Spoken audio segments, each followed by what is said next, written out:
The buyers think that what they're buying will appreciate in value, making them rich in the future. The product grows more and more elaborate and more expensive, but the expense is offset by cheap credit provided by sellers who are eager to encourage buyers to buy. Buyers see that everyone else is taking on mounds of debt, and they're more comfortable when they do so themselves. Besides, for a generation, the value of what they buy has gone up steadily. What could go wrong? Everything continues smoothly until at some point it doesn't anymore. Yes, this sounds like the housing bubble, but I'm afraid it's also sounding a lot like the still inflating higher education bubble. College is getting more expensive, a lot more expensive. At an annual growth rate of 7.4% a year, tuition has vastly outstripped the consumer price index of 3.8%. It's skyrocketed past spiraling healthcare increases of 5.8%. Even the housing bubble at its runaway peak pales in comparison. Now, consumers would balk, except that, as with the housing bubble, cheap and readily available credit has let people borrow huge amounts of money to finance education, and both students and parents continue to believe that whatever the cost, a college education is a necessary ticket to future prosperity. But is it? Well, meet Courtney Muna, a 26-year-old graduate of New York University, recently reported by the New York Times to have nearly $100,000 in student loan debt, debt that her degree in religious and women's studies did not equip her with the actual job skills to repay. Payments on Courtney's debt are about $700 per month, equivalent to a respectable house payment and a major bite on her monthly income of $2,300 as a photographer's assistant earning an hourly wage.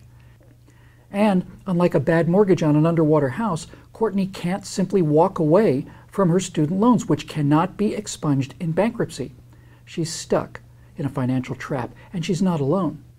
You know, even students who major in programs shown to increase earnings, like engineering, face limits on how much debt they can sanely amass, and with costs approaching $60,000 a year for many private schools and $30,000 for state schools, six-figure student loan debt is fast becoming the norm.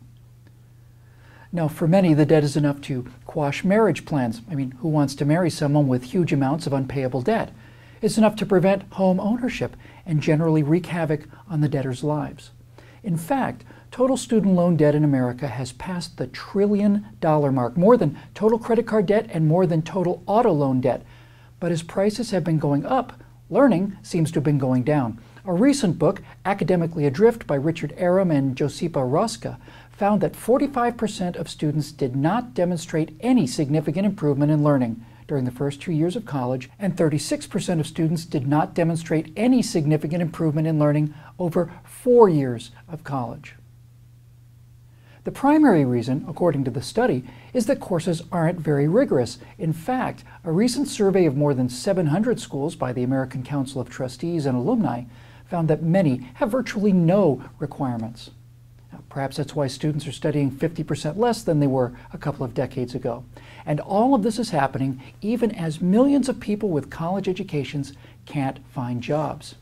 Today, many graduates are already jumping the tracks to become skilled manual laborers, plumbers, electricians, and the like. The Bureau of Labor Statistics predicts that 7 of the 10 fastest growing jobs in the next decade will be based on-the-job training rather than higher education. And there'll be hands-on jobs that are hard to outsource to foreigners. If you want your toilet fixed, it can't be done by somebody in Bangalore.